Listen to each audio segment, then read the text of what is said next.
La Fiscalía y la Policía allanaron la Unidad Especializada de Corrupción y Crimen Organizado para investigar los vínculos de jueces que debían combatir esas organizaciones con el grupo delictivo Comandos de la Frontera.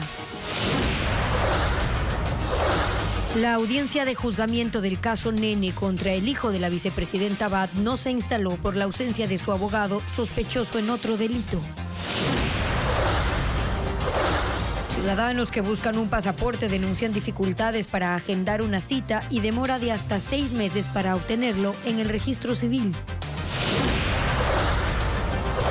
Según una publicación de análisis semanal, en el país se perdieron 249.000 empleos durante los meses de apagones. Cerca de 2 minutos duró la persecución policial y cruce de balas entre policías motorizados y una banda de secuestradores en Flor de Bastión, al noroeste de Guayaquil. Hay 6 detenidos. El acuerdo entre Israel y Hamás está en peligro luego de pocas horas de haberlo anunciado. 71 personas han muerto, 200 heridos por bombardeos en la Franja de Gaza. El ecuatoriano Joel Ordóñez anota un gol en el triunfo de su equipo, el Brujas, y busca llegar a la final de la Copa de Bélgica. Amigos, buenas tardes. Iniciamos con la información este 16 de enero del 2025. La Fiscalía investiga un nuevo vínculo entre la justicia y el crimen organizado. Gaby. Buenas tardes, Steffi y amigos. Esta vez involucra a jueces anticorrupción y abogados con la organización Los Comandos de la Frontera. Ellos estarían usando argucias jurídicas para liberar a los hijos del líder de la organización. La Fiscalía destapa un nuevo escándalo en la justicia. Jueces encargados de luchar contra la corrupción y el crimen organizado están vinculados con la organización Los Comandos de la Frontera, un grupo delincuencial dedicado al narcotráfico en la frontera colombo-ecuatoriana. En la red social X, la Fiscalía informó que jueces y abogados son investigados por delincuencia organizada y tráfico de influencias a partir de una denuncia anónima. Los involucrados, a través de argucias jurídicas, estarían intentando obtener la libertad de los hijos de Roberto Carlos A.B., presunto líder de la organización delictiva Los Comandos de la Frontera, procesados por delincuencia organizada con fines de tráfico de drogas. Los primeros allanamientos se realizaron esta madrugada en Quito y Esmeraldas en los domicilios de los involucrados y en el segundo piso del Complejo Judicial Norte en Quito, donde funciona la Unidad Especializada de Delitos de Corrupción y Crimen Organizado. La policía informó que decomisaron $92.000 en billetes de 20 y $100, algunos en una caja de zapatos. En una de las imágenes se muestra un billete de $100 junto a una credencial de la función judicial y una grabadora. El caso fue denominado fachada por la Fiscalía. La información se mantiene bajo reserva y aún no hay detenidos. Las autoridades prevén obtener datos de los 18 celulares y 15 computadoras portátiles incautados antes de una eventual acusación fiscal. Los Comandos de la Frontera es un grupo armado disidente de las FARC vinculado al narcotráfico. Opera en la frontera norte entre Putumayo y Sucumbíos. Desde el 2021 se le atribuye el incremento de la violencia criminal en esa zona. Paul Romero con el informe. El incremento de la violencia criminal en las provincias de Sucumbíos y Orellana, declaradas por el gobierno en estado de excepción, es atribuido por el bloque de seguridad a la influencia del grupo disidente de las FARC, Comandos de la Frontera. Las muertes por asesinato y homicidio en las dos provincias fronterizas con Colombia subieron de 16 en 2023 a 26 en 2024. La Fiscalía abrió 35 indagaciones por denuncias en donde involucran a este grupo armado en delitos de narcotráfico, minería ilegal y extorsiones.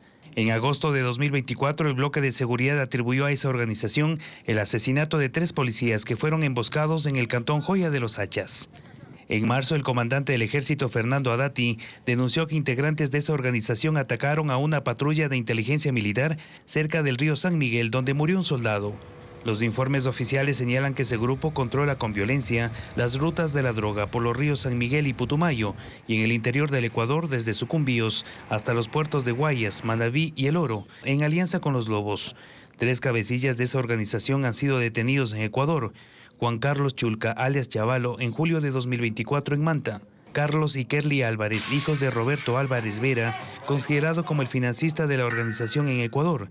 fueron detenidos en agosto en Pichincha dentro de una investigación por lavado de activos. Las autoridades confiscaron bienes y cuentas bancarias por $200 millones. Este jueves la Fiscalía y la Policía allanaron las oficinas de jueces y abogados involucrados, según las autoridades, en una red de corrupción judicial para liberar de forma fraudulenta a los hermanos Álvarez. En este momento la Fiscalía procesa a Roberto Carlos Álvarez Vera, el líder del grupo criminal Comandos de la Frontera. La audiencia empezó al mediodía. También se vincula a otras 3 personas por delincuencia organizada con fines de tráfico de drogas, tráfico de armas y lavado de activos. El abogado de Sebastián Barreiro, hijo de la vicepresidenta Verónica Abad, fue uno de los allanados esta madrugada en el caso Fachada relacionado con el grupo criminal Comandos de la Frontera.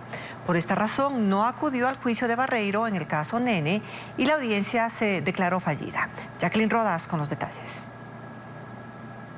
El juicio del caso Nene en contra de Sebastián Barreiro, hijo de la vicepresidenta de la República, Verónica Abad, debía empezar hoy a las 8:30 de la mañana, pero su abogado no llegó. El doctor Osvaldo Trujillo, quien es mi abogado de confianza, podrá manifestarse en horas futuras mediante una rueda de prensa, convocando para que sepan cada uno de los ecuatorianos lo que está pasando hoy en día. ¿A qué se refiere cuando dice que sepa lo que está pasando? Son motivos de fuerza mayor, él lo sabrá mencionar después. Por el momento no puedo mencionar nada. El tribunal declaró la audiencia fallida y multó a su abogado, Osvaldo Trujillo, con $940 por no presentarse. Fuera de la sala, de forma extraoficial, se conoció que Trujillo fue uno de los allanados esta madrugada en el caso Fachada, una investigación por delincuencia organizada y tráfico de influencias que involucra a jueces de la Unidad Especializada Anticorrupción y Crimen Organizado. Esa causa se relaciona con el grupo criminal Comandos de la Frontera. El abogado Trujillo defiende a los hijos de Roberto Carlos Álvarez Vera, uno de los líderes de esa organización delictiva. El juicio en contra del hijo de la vicepresidenta demorará en volverse a fijar. La agenda de la unidad está llena el resto del mes y también tienen diligencias en febrero. En esta causa, Sebastián Barreiro Abad es acusado de oferta de tráfico de influencias. Un exfuncionario de la vicepresidencia durante la administración de Verónica Abad lo acusa de pedirle dinero para mantener su cargo.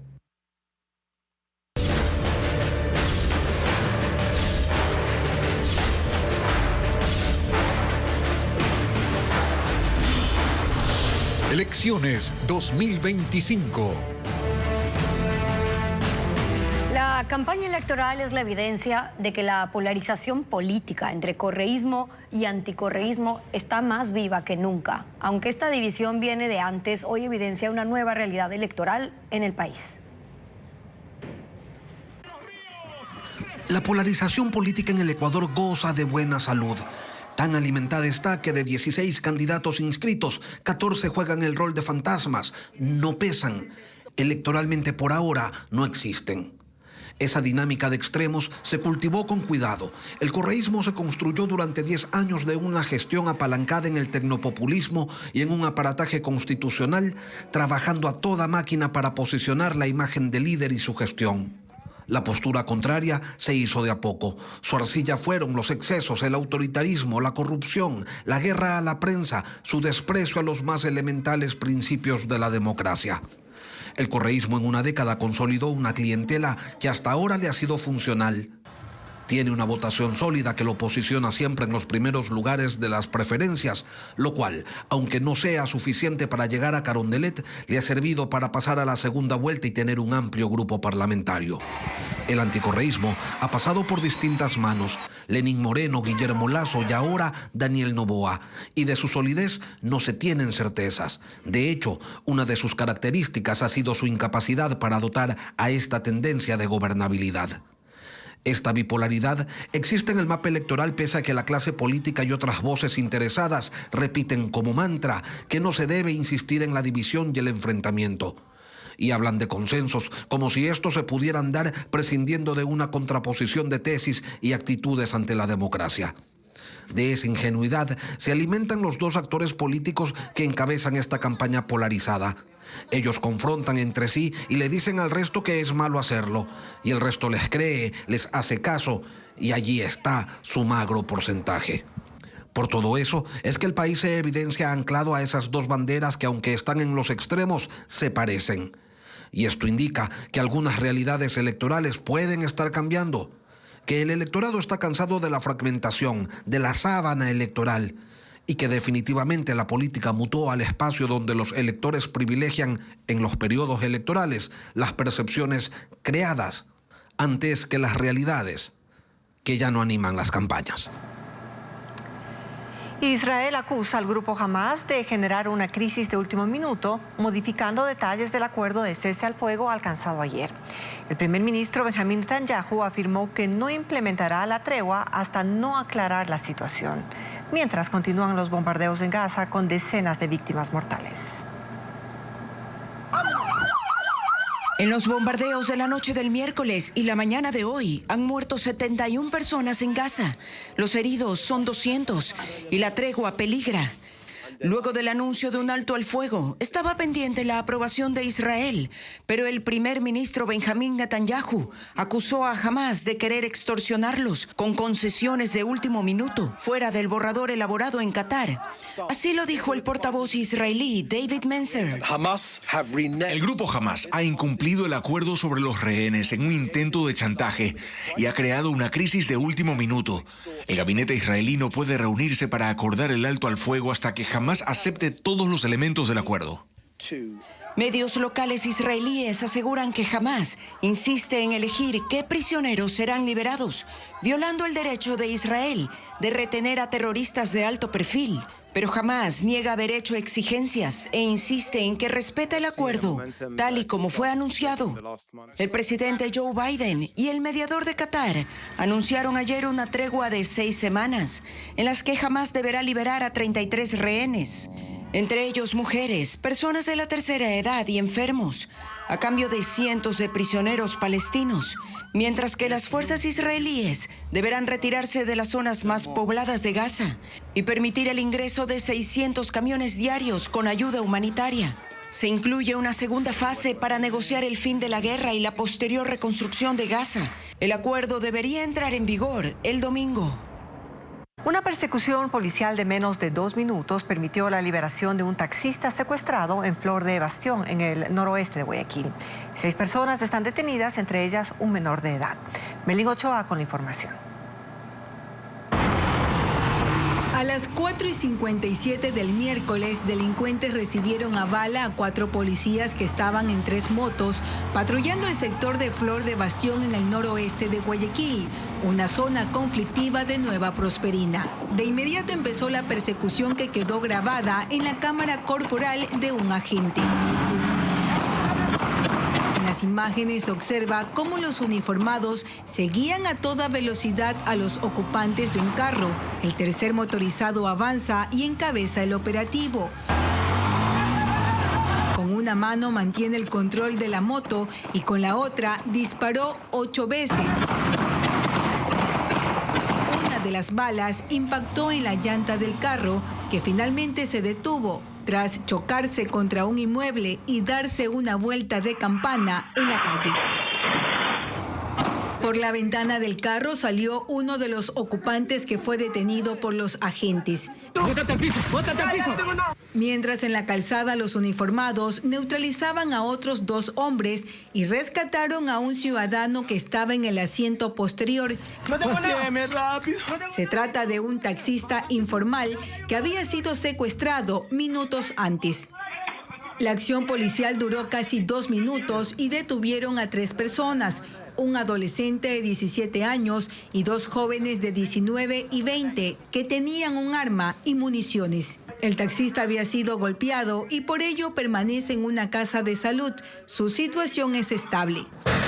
Según la policía, con la información que obtuvieron de los detenidos, se hizo un nuevo operativo la madrugada de este jueves, en el mismo sector donde se registró la persecución. Logrando con éxito aprender a 3 sujetos presuntos involucrados en los delitos de tenencia ilegal de armas de fuego y sustancias catalogadas sujetas a fiscalización.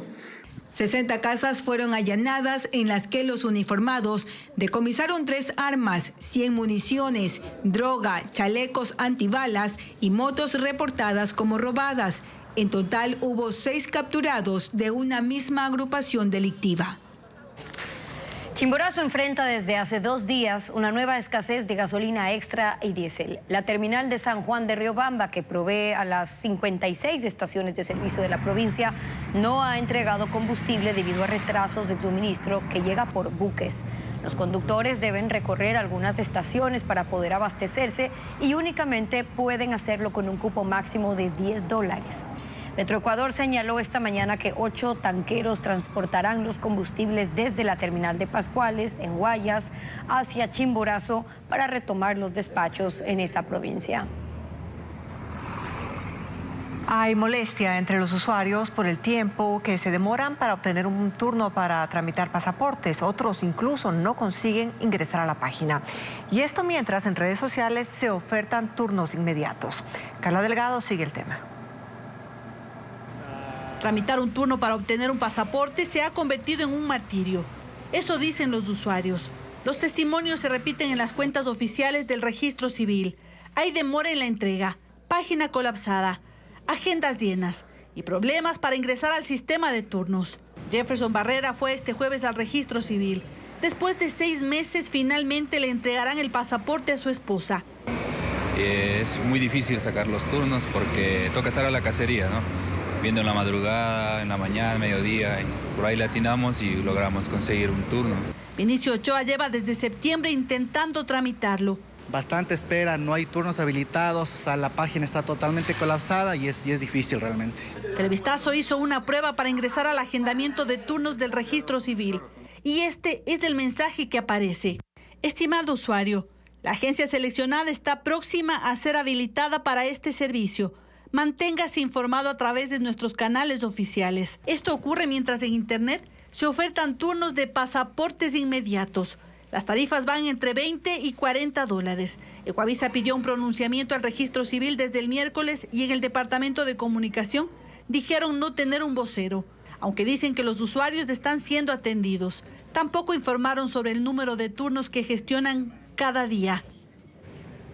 La economía ecuatoriana decreció en 1.5% en el tercer trimestre del 2024. Ese reciente informe del Banco Central mostró que de los 20 sectores industriales del país, 14 evidenciaron una caída. Adriana Bermeo describe las cifras. En el tercer trimestre del 2024, la riqueza del país disminuyó en aproximadamente $1.800 millones. El Producto Interno Bruto se contrajo 1.5% comparado con el mismo periodo del 2023, según el último informe del Banco Central que fue publicado la tarde de este miércoles. El PIB tiene 5 componentes, 3 decrecieron, inversiones en menos 6.2%, exportaciones menos 5.1% y gasto público menos 1.04%. 2 crecieron, 2.9% el consumo de los hogares y 0.3% en importaciones. La reducción de las inversiones se debe a la caída en los sectores de la construcción, exportaciones de petróleo y sus derivados, camarón y productos mineros.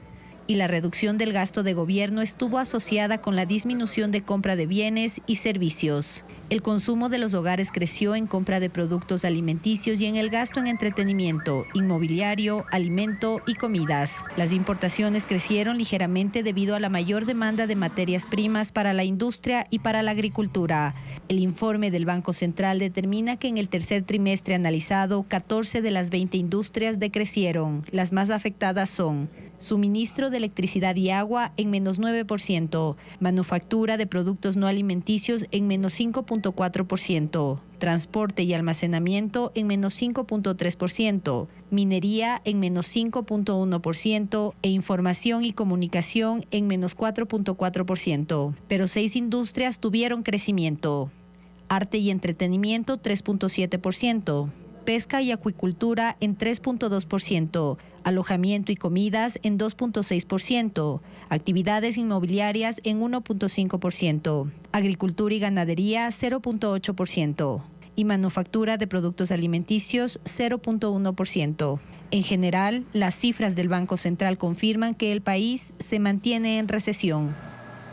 $1 millón en recompensas se pagó en el 2024 en el Ecuador. Un programa es financiado por los Estados Unidos y 3 objetivos de alto valor fueron capturados. Los agentes de la policía y militares trabajan en un búnker para evitar que la información se filtre. Merlin Ochoa con la información. $1 millón pagó el Comando Sur de los Estados Unidos el año pasado en el plan de recompensas denominado 131 Juntos por la Seguridad, en el que trabajan de manera coordinada las Fuerzas Armadas y la Policía Nacional. El dinero se lo distribuyó en 7 casos de impacto nacional y transnacional, entre ellos la detención de Carlos Landázuri, alias Comandante Gringo, cabecilla del Frente Oliver Sinisterra, realizada en enero de 2024 en Imbabura. También en la captura de Fabricio Colompico, cabecilla de los Lobos, en abril, realizada en Quito. Venga acá, póngase atrás. Y en julio, la detención del presunto narcotraficante Juan Chulca, alias Chavalo, efectuada en Manta. Los agentes que forman parte de esta unidad fueron entrenados en Estados Unidos durante 1 año y pasaron las pruebas de confianza. Ellos no se identifican. El lugar donde están es un búnker reservado en donde ellos interactúan, están capacitados y entrenados para poder manejar fuentes humanas, para poder ganarse la confianza de la gente de manera positiva y que este positivismo se traduzca en que la información entregada nos sirva como Estado ecuatoriano. En el 2024, el plan de recompensas recibió 21.998 llamadas que permitieron realizar 710 operaciones. 59 de ellas fueron positivas. Sin embargo, en solo 7 casos se pagó el dinero de la recompensa, porque una vez finalizada la operación, es el Comando Sur de los Estados Unidos el que analiza el impacto generado de la investigación, los indicios y resultados obtenidos, y de acuerdo a ello decide hacer el pago de manera anónima y en efectivo para no dejar rastros del informante. El dinero pagado no queda una huella ni trazabilidad, no se lo hace público porque lo que queremos es lógicamente proteger a la fuente en todo momento. Toda esta documentación se destruye y se maneja solamente con códigos en coordinación con los Estados Unidos, ¿no? Por el tema de justificación de los recursos que ellos hacen en el Senado de su país. Según las autoridades, quienes quieren ser parte de este plan de recompensas debe llamar al número 131. También puede enviar un correo electrónico a informa@recompensas131.org o escribir a las redes sociales. El programa 131 recibe todas las llamadas, recibe toda la información acerca del terrorismo, narcotráfico, tráfico de armas, municiones y explosivos a nivel nacional. Aquí cabe mencionar que los pagos van hasta el régimen de $1 millón, ¿no? La línea es totalmente gratuita y está disponible 24 horas los 7 días de la semana de manera ininterrumpida. Cuba comienza la excarcelación de 553 detenidos de las protestas de 2021, luego de la concesión hecha por Estados Unidos, que retiró a la isla de la lista de países patrocinadores del terrorismo. El gobierno de La Habana aclara que estas excarcelaciones son condicionales. Un primer grupo de 20 presos políticos cubanos quedó en libertad, entre ellos Dariel Cruz García. Fue visto caminando junto a su madre al salir de prisión. Los familiares de los otros reclusos también fueron contactados para que vayan a los centros penitenciarios para retirarlos. Ocurre después de que Joe Biden sacó a Cuba de la nómina de países patrocinadores del terrorismo, en la que también figuran Corea del Norte, Irán y Siria. El canciller cubano Bruno Rodríguez dijo que la decisión, aunque tardía, va en la dirección correcta y tiene otras consecuencias. A mí me parece que una de las consecuencias es que ha quedado demolida la lista de países patrocinadores del terrorismo. Pero la decisión de Biden llega en plena transición al gobierno del republicano Donald Trump y el senador Marco Rubio, escogido por él para secretario de Estado, está en contra de la exclusión de Cuba de esa lista. I would just remind anyone on this recent deal with Cuba Solo quiero recordarles a todos sobre este reciente acuerdo con Cuba que se llevó a cabo en las últimas horas. Nada de lo que se decidió es irreversible o vinculante para la nueva administración. Los 20 liberados son parte de un grupo de 553 manifestantes que fueron condenados a 25 años de prisión por participar en las protestas contra la dictadura cubana el 11 de julio de 2021, en la que exigían libertad y mejoras económicas. La Habana no ha especificado cuándo liberará a los otros presos, pero advierten que no se trata de un indulto y que pueden ser encarcelados nuevamente si no cumplen con una buena conducta. El Papa Francisco, de 88 años, sufrió una caída en su residencia en la Casa Santa Marta, lo que le provocó un hematoma en el antebrazo derecho. No hubo fracturas, pero se inmovilizó con un cabestrillo como medida de precaución. A pesar del incidente, Francisco continúa con su agenda de trabajo. Y hace poco más de un mes, el 7 de diciembre, Francisco sufrió otro golpe en casa que le dejó un gran hematoma en el lado derecho del rostro. El pontífice se había golpeado contra la mesa de luz. Blue Origin, la empresa espacial de Jeff Bezos, lanzó su primer cohete. Se llama New Glenn en honor del astronauta y ex senador estadounidense John Glenn, y esta madrugada hizo su primer vuelo de prueba. Salió de Cabo Cañaveral, en Florida, y 13 minutos después logró poner en órbita al Blue Ring, un prototipo de vehículo con capacidad para trasladar cargas útiles al espacio.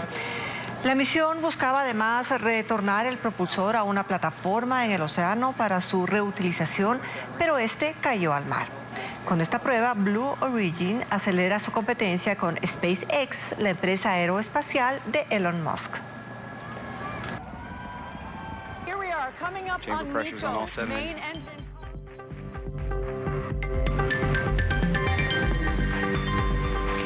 Esta tarde en la sierra lloverá, las temperaturas variarán entre los 16 y los 23 grados centígrados, índice de radiación será 8, lo que se considera muy alto según datos del INAMI.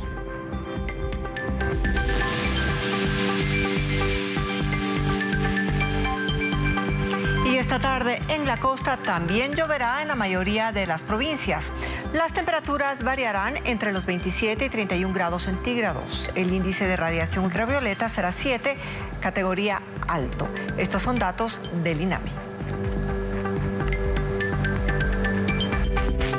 La reunión de 12 alcaldes de El Oro en el EQ 911 de Machala expuso el temor que enfrentan tras el asesinato de Eber Ponce, alcalde de Arenillas. Con cuestionamientos al plan de seguridad del gobierno y exigencias de protección especializada, advirtieron que administrar bajo amenazas y con custodia insuficiente no es sostenible. 4 días después del asesinato del alcalde de Arenillas, Eber Ponce, 12 de los 14 alcaldes de El Oro se reunieron este miércoles en el EQ 911 de Machala. Larry Vite de Santa Rosa y Quique Álvarez de El Guabo ingresaron escoltados por 2 policías armados. Teresa Feijó de Piñas estuvo acompañada de un uniformado. El resto acudió únicamente con sus equipos de prensa y empleados municipales. A la sesión asistió también el gobernador de El Oro, Fabián Mancheno. Durante el encuentro, los alcaldes cuestionaron la reciente visita del presidente Daniel Noboa a la provincia, en la que activó el bloque de seguridad tras el asesinato de Eber Ponce. Manifestaron desconocer los detalles de su plan de seguridad y exigieron una reunión para garantizar su protección. Yo no quiero que a mi familia le den acuerdos, le den carpeta, le den condolencia. Yo quiero vivir y estar con mi familia. Yo quiero salir de casa y regresar. Y todos mis compañeros alcaldes y alcaldesas quieren lo mismo. Nosotros estamos administrando con terror, con zozobra, con miedo, porque no sabemos qué puede pasar luego. En la provincia de El Oro, 4 de los 14 alcaldes no tienen custodia policial. Los demás cuentan con protección, aunque hace 2 meses les redujeron el número de agentes asignados. El presidente de la Asociación de Municipalidades del Ecuador, AME, Patricio Maldonado, quien también participó en la reunión, señaló que en el país ya suman 5 alcaldes asesinados y 18 atentados contra concejales y funcionarios municipales, por lo que sostuvo que se deben realizar nuevos análisis de los perfiles de riesgo. 55 alcaldes de los 221 de todo el país cuentan con seguridad por parte de la Policía Nacional. Otros que están dentro del perfil de riesgo no cuentan con la seguridad de la Policía Nacional y lo han hecho a título personal. Los alcaldes también exigieron en que los agentes asignados a sus custodias sean especializados en protección personal. En Cuenca se inauguró una exposición que rinde un homenaje al pintor estadounidense Roy Lichtenstein, una de las figuras claves del arte pop. Además, en Quito comenzó el Festival de Cine Documental Emergente, en el que participan filmes de 10 países. Estefanía Arias con la agenda cultural. Mira, aquí lo más importante es la experiencia. A estos dos hombres la necesidad los llevó a conocerse en un lugar muy particular, donde la pasión y el talento son el único requisito. Agencia de Strippers, una comedia que es parte de la cartelera de Pop-Up Teatro Café en Guayaquil, con la actuación de Ricardo Granizo e Israel Vera. Las funciones serán de jueves a sábado a las 8, 9 y 10 de la noche.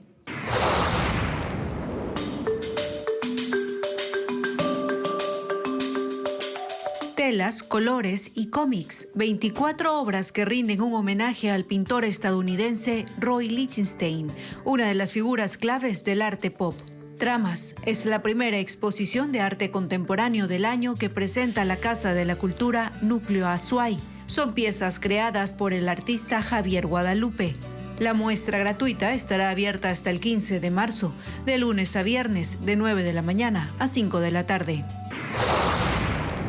Causa una enorme preocupación e inquietud la situación por la que... Trabajadores metalúrgicos de los años 70 cuentan sobre el rol de las empresas en Argentina durante el golpe de Estado de marzo de 1976. El cortometraje Ellos fueron, ellos son abrió la cartelera de la 8ª edición del Festival de Cine Documental Emergente DOCET, que se desarrolla en Quito. Este año participan filmes de 10 países como Chile, Perú, Brasil, España y Ecuador.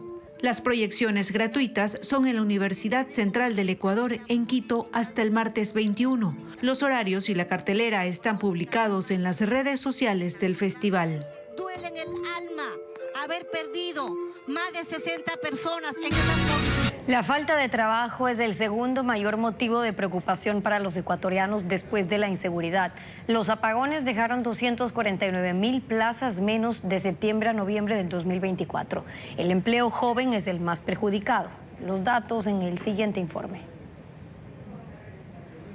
Los apagones de septiembre a diciembre de 2024 destruyeron 249.000 empleos. Según el análisis semanal del Grupo Spurrier, esto se produjo porque limitaron la actividad económica, el consumo y la inversión. En la última década, dice el informe, el fin de la bonanza petrolera marcó el inicio del deterioro en el mercado laboral. Entre diciembre de 2014 y 2019 se perdieron 400.000 empleos. En las cuarentenas por el COVID-19 se perdieron 688.000 empleos y los apagones sumaron los suyos. Los desempleados aumentaron porque durante los apagones el comercio perdió por mes $900 millones, el sector industrial 423 millones y el exportador 378. Por hora sin luz en el país se perdían $12 millones. Mientras el empleo adecuado disminuyó, una menor parte de la población participó del mercado laboral. Algunas explicaciones, según el análisis, son el desaliento laboral, donde las personas dejan de buscar trabajo al no encontrar oportunidades, más informalidad y menos jóvenes con empleo. La situación del empleo joven es crítica. 70.6% de los desempleados tienen entre 15 y 34 años. Los jóvenes sí están en una desventaja cuando van a buscar un empleo, porque tienen que ganar, compiten por un mismo salario con una persona que sí tiene experiencia, con el salario básico, que tiene experiencia.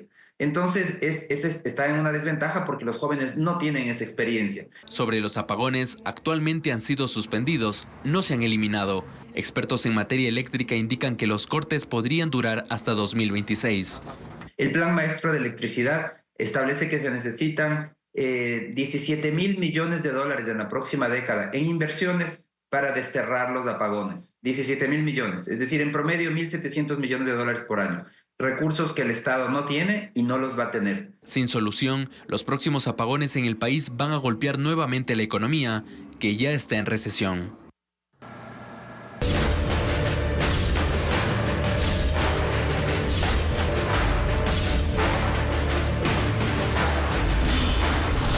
Elecciones 2025. Los candidatos Candidatos a la presidencia de la República buscan la forma de ganar seguidores y votantes con el manejo de las redes sociales. Aquí un resumen de las publicaciones de hoy. Vamos a recuperar. No solo se trata de exponer propuestas, sino de hacerlo con creatividad. En sus redes sociales, los candidatos tratan de ser directos con lo que ofrecen. Aumentaremos el salario. De la manera que más llame la atención. Palabra de general. Las redes también les permite transmitir mensajes con humor. Henry Cucalón, por ejemplo, se pone a él mismo la banda presidencial para decir que se ha perdido solemnidad en el acto de posesión de un mandatario. Dime. ¡Aguántame el negocio que ya vengo! Daniel Noboa suele subir videos cortos a sus redes en las que combina al presidente y al candidato. Por un lado, destaca lo que considera logros en su gobierno. Y nos fuimos hasta abajo. Y por otro, muestra sus recorridos y actos de campaña. Los candidatos usan sus cuentas sobre todo para construir una imagen. Porque la vida real es mucho más grande que la ficción. Luisa González, por ejemplo, publicó un video dramatizado en el que cuenta su vida. ¡Seguimos subiendo! Andrea González muestra que no le teme a manejar cosas grandes. ¡Nueva York! Y Enrique Gómez acepta sumarse a los candidatos que bailan. Pese a que habitualmente lo que él publica son sus recorridos y sus propuestas. Quieren seguridad. Los candidatos van subiendo publicaciones y desplegando estrategias en esta campaña a la que solo le faltan 3 semanas más. Siempre tiene una sonrisa. Al joven que no se rinde. ¿Y al abuelo? Desconfianza en las instituciones, debilidad de partidos políticos y falta de transparencia en las elecciones son los factores para que los ecuatorianos tengan un desencanto sobre la democracia. Diego Puente con el reporte. Existe un desencanto en Ecuador sobre la democracia. Esa es la conclusión central de un estudio publicado por el Observatorio de la Comunicación de la Universidad Católica del Ecuador. 3 son las razones principales. Los ciudadanos no confían en las instituciones, no se sienten representados por los partidos políticos y no creen en la transparencia de las elecciones.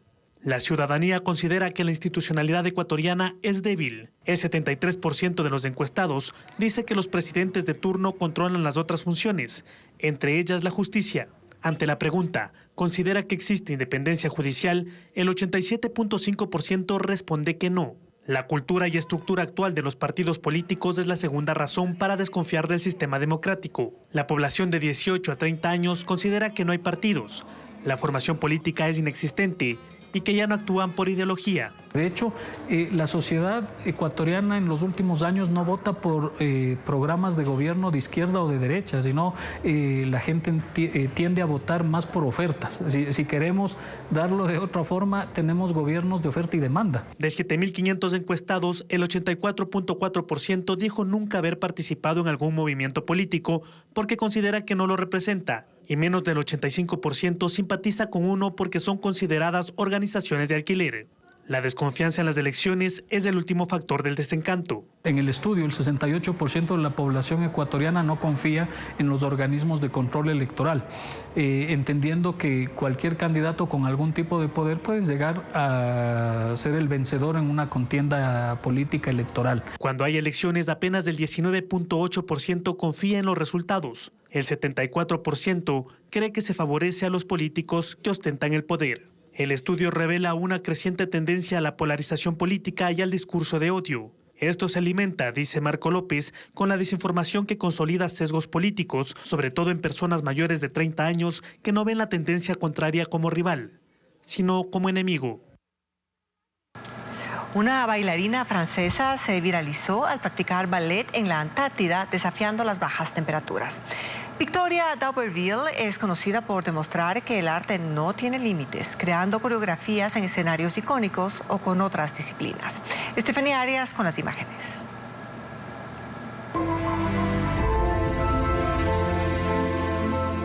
Un desafío físico y emocional en medio del frío extremo.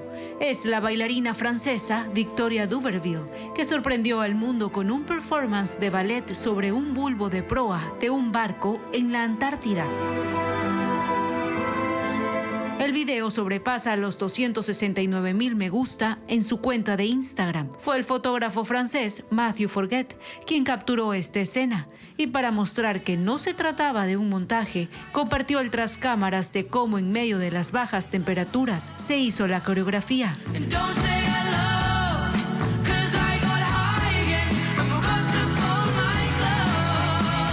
Duberville es conocida en las redes sociales por demostrar que el arte no tiene límites, combinando el ballet con otras disciplinas, andando en caballo, practicando judo y hasta en el gimnasio. También ha bailado en sitios emblemáticos, como en la Torre Eiffel, en París. Así es como esta artista logra transformar distintos sitios del mundo en un lienzo perfecto para el ballet.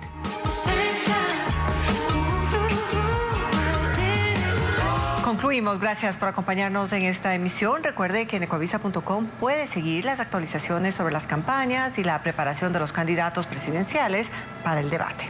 Y además que todos los detalles de la Noche Amarilla por los 100 años de Barcelona también los encuentra en nuestras redes sociales. Televistazo vuelve a las 19 horas. Los esperamos.